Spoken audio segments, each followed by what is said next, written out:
वीज वितरण कंपनीच्या नागोंदी कारभारामुळे ग्राहकांना अनेकदा अव्वाच्या सव्वा वीज बिलाचा शॉक बसलाय। त्यातच आता अधिकारीच आपल्या पातळीवर कर्मचाऱ्यांची नेमणूक करू लागले असून त्यांच्या माध्यमातून वितरण कंपनीचा कारभार सुरू आहे।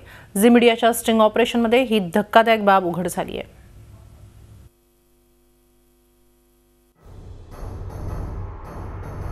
वीज वितरण कंपनीच्या अधिकाऱ्यांनी आपल्या पातळीवर थेट खासगी कर्मचारी नेमायला सुरुवात केली आहे। तुम्ही बघत असणारा हा आहे दीपक माळी।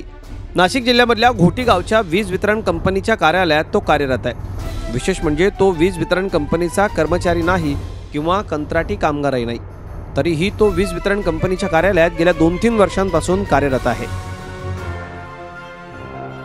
स्थानिक अधिकारी आपल्याला 4000 रुपये महिना पगार देत असल्याने घोटी शहरचं काम बघतो। साहेब नसताना हेच इथले साहेब असतात। तुम्ही कॉन्ट्रॅक्टरच्या माध्यमातून आहात की प्रायव्हेट म्हणजे साहेब पेमेंट देतात किरकोळ काम करण्यासाठी। कोणते साहेब? राहण्यासाठी। हो, असं कसं काय तात्पुरते आहे? तर तुम्ही वितरण कंपनीमध्ये नाही का? नाही, आम्ही वितरण कंपनी। घोटी गावात सध्या ग्राहकांना हजारो रुपयांचं वीज बिल कंपनीच्या माध्यमातून धाडलं जात आहे। त्यावर ग्राहकांच्या असंख्य तक्रारी येत असताना अधिकारी मात्र सारे आरोप फेटाळून लावण्यात धन्यता मानतायत। सुरुवातीला खासगी व्यक्ती काम करत नसल्याचा दावा वीज वितरण कंपनीच्या अधिकाऱ्यांनी झी मीडियाकडे केला। तसंच खासगी व्यक्तीकडून काम करून न घेण्याची ताकीद फील्डवरच्या वायरमनना दिल्याचंही त्यांनी सांगितलं। मात्र तुमच्याच कार्यालयात खासगी व्यक्ती कसं काय काम करतो असा सवाल करतात या अधिकाऱ्याच्या पायाखालची जमीनच सरकली।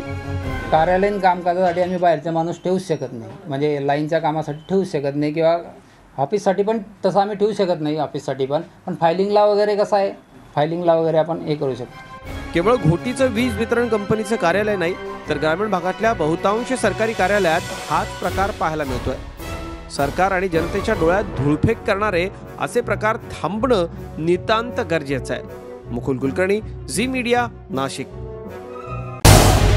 झी 24 तास रहा एक पाऊल पुढे।